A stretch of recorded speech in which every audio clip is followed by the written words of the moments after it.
Balik eskwela na ang libuan ka mga pupil o estudyante sa nagkadayang pampublikong eskwelahan sa Pilipinas sugod karong adlaw Hulyo 29.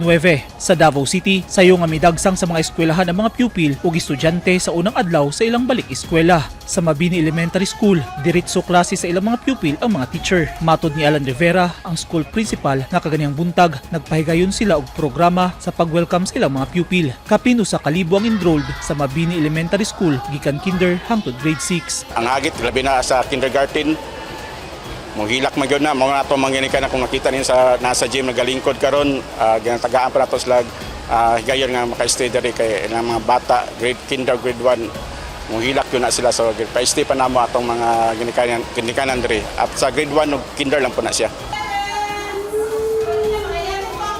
Lahi-lahi ang eksena sa unang adlaw sa klase. Dunay bata nga dili gyud mopabiya sa ilang inahan, nabaguhan ug nahadlok mabiyaan sulod sa classroom. Sama ni Liam Gabriel nga grade 1 pupil sa Mabini Elementary School. Giamaaman in taon siya sa iyang inahan nga si Joanne aron muundang siya og hilak. Iyang papa ang nagahatod sa iya kay abroad man.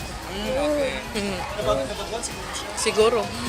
Pero prior sa karong adlaw mo sa klase gi-condition na nato siya. Oh, gi-condition na nato siya. Nga mag-eskwela siya kay na siya premyo pag makapasa siya. Magud siya premyo. Pero ang inahan nga si Jovelyn Lige, kumpiyansa nga pwede na niyang mabiyaan ang iyang mga anak sulod sa classroom. Tulo niya ka mga anak nag-eskwela sa Mabini Elementary School. Medyo hago jud kay sayo pa mata na kay para maka-prepare sa ilahang mga pangangailangan nila, pagkaon, yung mga snack nila, water, tapos damit nila, kailangan yun siya i-prepare kay mga gagmay pa. Si Kevin ang usa sa mga anak ni Jovelyn. Anak ko na. Huldi ang klase sa Mabini Elementary School.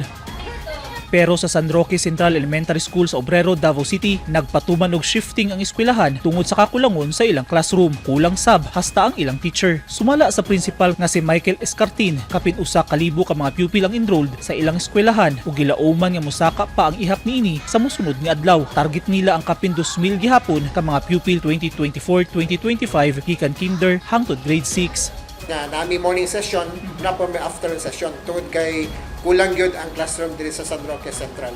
Nga kanang mga classroom na uban po daan na kay nga classroom. Kung panahon sa magkusog ang ulan, mabahaan po ang mga classroom. Ang area diha nga mabahaan. Gawas ang bagong building, kaya na mabahaan, kaya debated naman din ang flooring. Pero katong mga daan nga classroom, mapo nila mo problema, kaya may karonting ulan. Mabasa din siya mga bata ang kuan diha mo sugdan gud ang tubig ang classroom.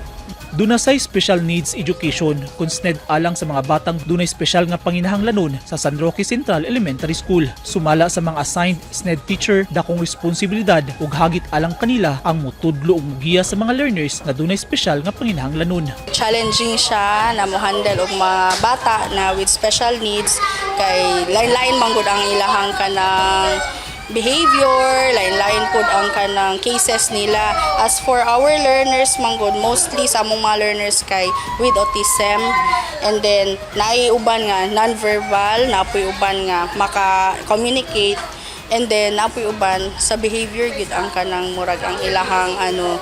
So kung makita ninyo nga ang among mga bata na niagi na diri last year or mga pila na ka years, so nanagi development na makita.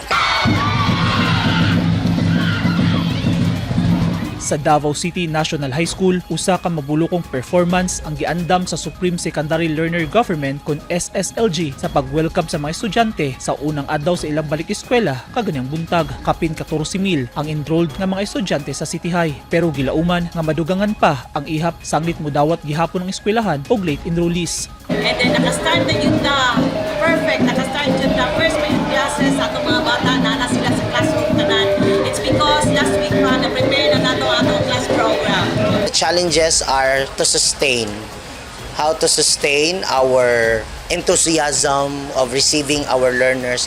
And this is also a challenge to our learners that they have to continue also from day one of the school year up to the last day of the school. So Ana sa 1.5 milyon ka mga enrollees ang Gilauman nga mobalik eskwela sa tibok Davao Region karong tuiga, nga mas taas sa 1.4 milyon nga enrolled niadtong miaging tuig 2023-2024. Niadtong Biyernes, Hulyo 26 ang ulahing adlaw sa enrollment sa mga pampublikong eskwelahan. Wala pa'y gipagawas ang Department of Education kung doon na ba extension sa enrollment. Eugene Hinutan, Newsline Philippines. Stay safe.